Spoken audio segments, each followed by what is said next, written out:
Halo teman-teman, selanjutnya saya akan membacakan subbab kedua dari bab ke-7. Derita adalah bagian dari proses.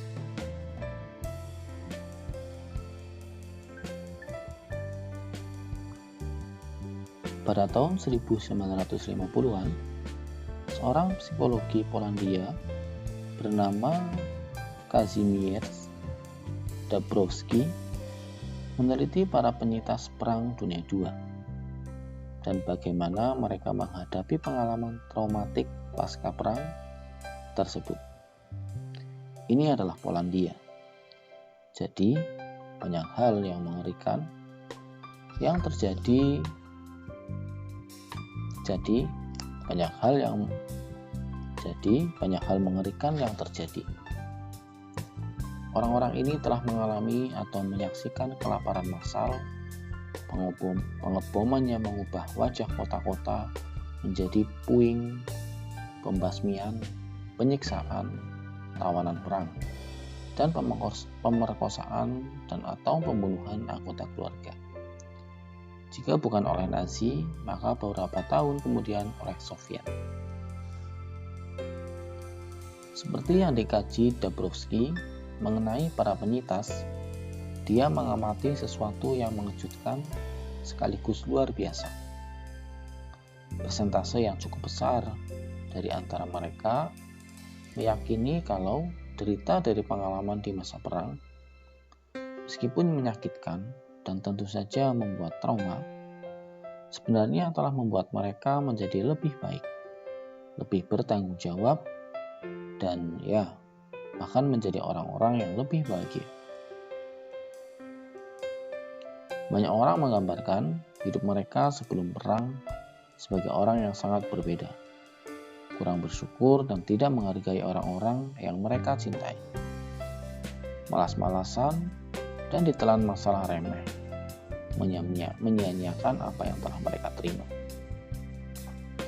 Pasca perang, mereka merasa lebih percaya diri, lebih yakin pada diri mereka sendiri, lebih bersyukur dan tidak dirisaukan dengan hal sepele dan kerikil kecil dalam hidup.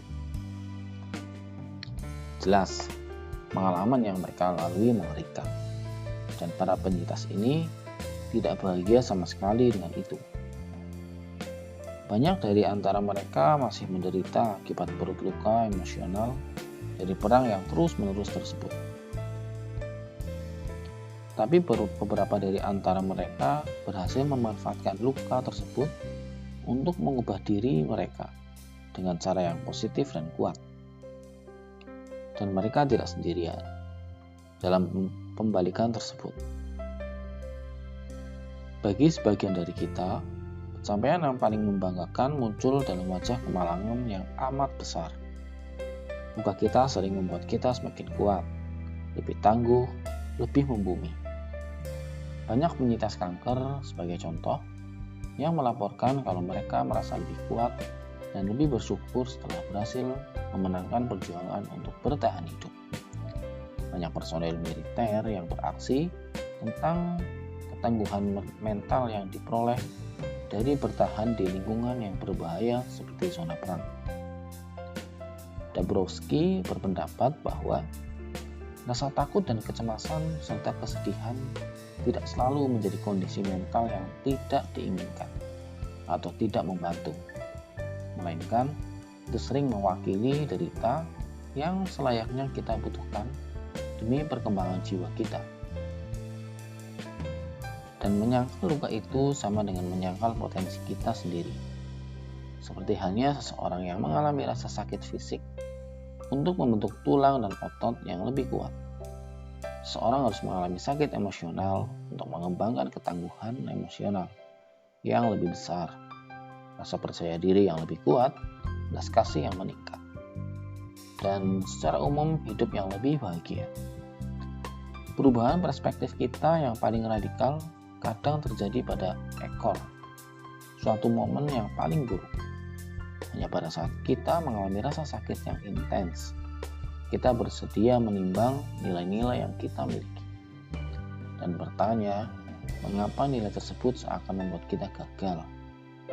Kita membutuhkan semacam krisis eksistensial yang memaksa kita untuk melihat secara objektif bagaimana kita telah mendapatkan makna dalam hidup kita, lalu mempertimbangkan untuk mengubah arah.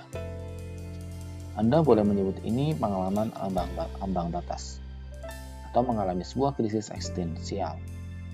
Namun saya lebih suka menyebutnya menembus badai.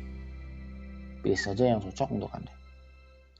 Dan mungkin sekarang ini Anda sedang berada dalam posisi tersebut. Mungkin Anda sedang menghadapi tantangan yang paling signifikan dalam hidup Anda.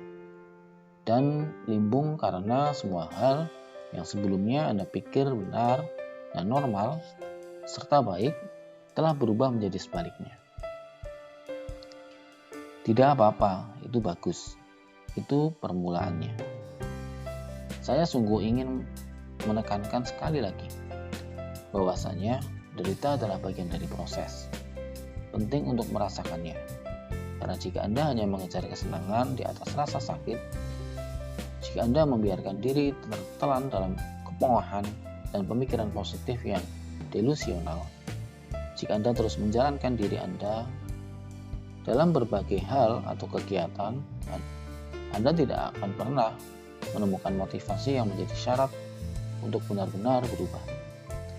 Ketika saya muda, setiap kali keluarga saya memiliki VCR atau stereo baru, saya akan menekan setiap tombol, mencolokkan dan mencabut setiap sambungan dan kabel, hanya untuk melihat segala sesuatu bekerja. Dengan berjalannya waktu, saya belajar bagaimana seluruh sistem bekerja. Dan karena saya tahu bagaimana semua itu bekerja, saya sering menjadi satu-satunya orang yang menggunakan alat tersebut. Seperti halnya yang dialami oleh anak-anak generasi milenial di zaman ini. Orang tua saya melihat seakan-akan saya adalah semacam anak jenius. Bagi mereka, fakta bahwa saya mampu program VCR tanpa melihat buku panduan membuat saya menjadi Tesla yang terlahir kembali. Mudah sekali untuk melihat ke zaman dulu, zaman generasi orang tua saya, lalu menertawakan fobia teknologi mereka. Namun, semakin saya dewasa, semakin saya sadari bahwa kita semua memiliki fase kehidupan yang menyerupai reaksi orang tua saya terhadap VCR baru itu. Kami duduk terpukau serta mengelus dahi kita sambil berkata, tapi bagaimana cara melakukan hal itu? Padahal caranya sangat gampang. Saya menerima surel dari orang-orang yang menayangkan hal macam ini sepanjang waktu. Dan bertahun-tahun saya tidak pernah tahu apa yang harus saya katakan kepada mereka. Ada seorang gadis yang orang tuanya imigran dan menabung selama seluruh hidup mereka untuk menyekolahkannya hingga masuk sekolah kedokteran.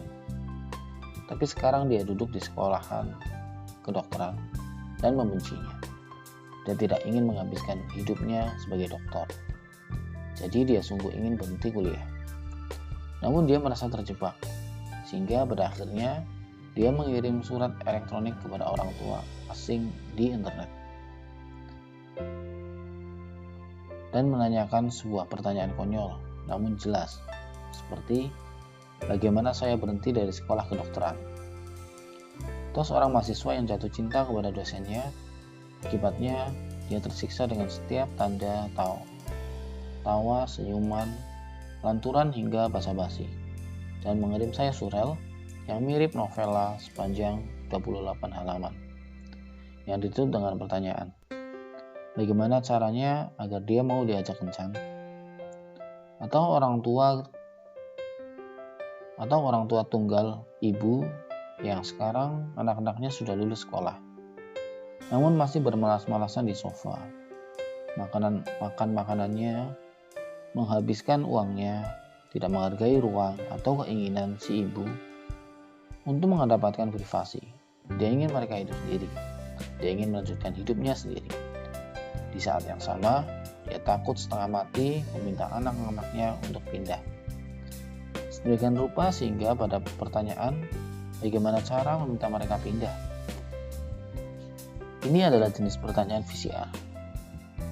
Bagi kita yang berada di luar, jawabannya mudah. Berhenti mengoceh dan segera lakukan.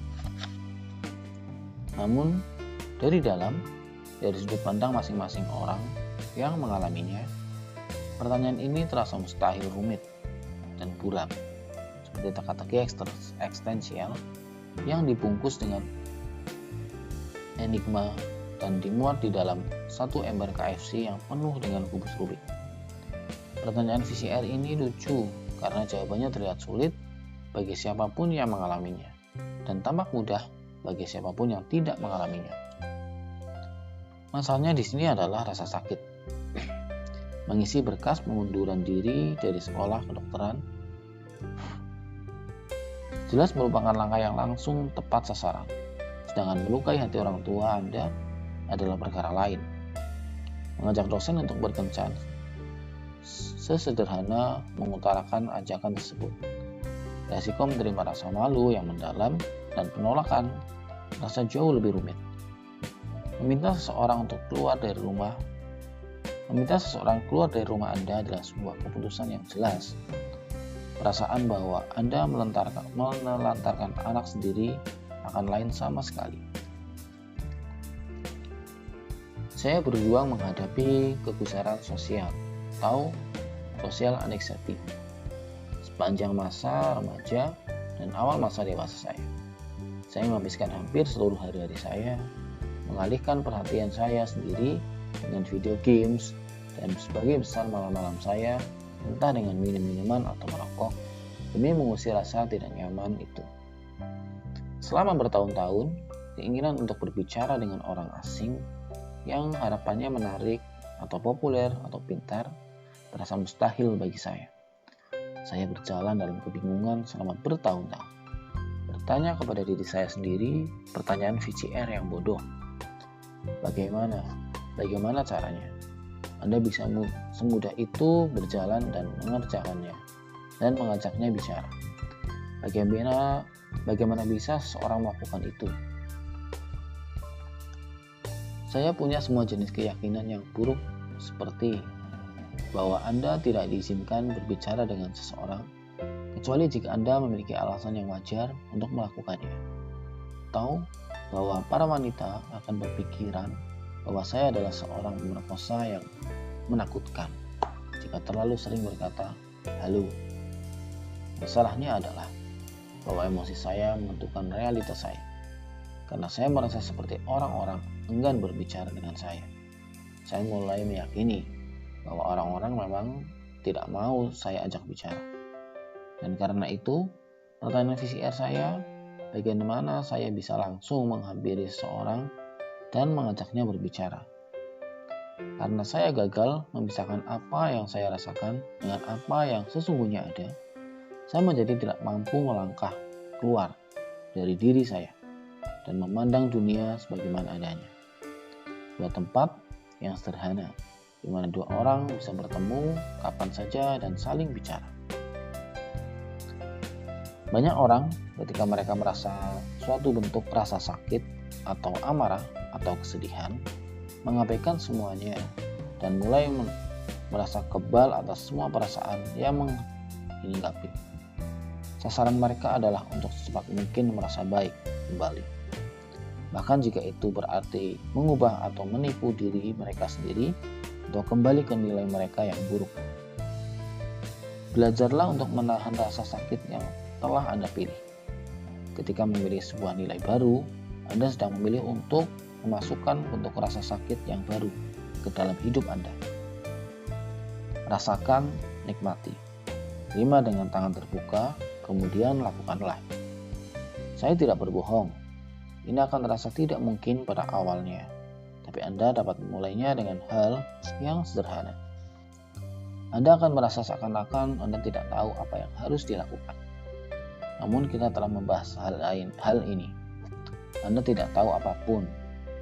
Bahkan ketika Anda pikir Anda tahu, Anda benar-benar tidak tahu apa yang akan Anda lakukan. Jika sungguh tidak ada ruginya kan?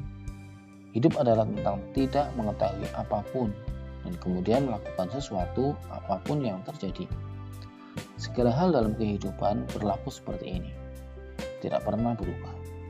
Bahkan saat Anda bahagia, bahkan ketika Anda kentut bubuk peri sekalipun, bahkan saat Anda memenangkan lotre dan membeli satu armada kecil jet ski, Anda masih tidak tahu apapun yang sedang Anda lakukan. Jangan pernah lupakan itu, dan jangan pernah takut akan hal itu. Demikian pembacaan subbab kedua dari bab ke-7. Cerita adalah bagian dari proses. Yang selanjutnya, subbab ketiga atau subbab terakhir dari bab 7, prinsip lakukan sesuatu, yang akan saya bacakan di video berikutnya.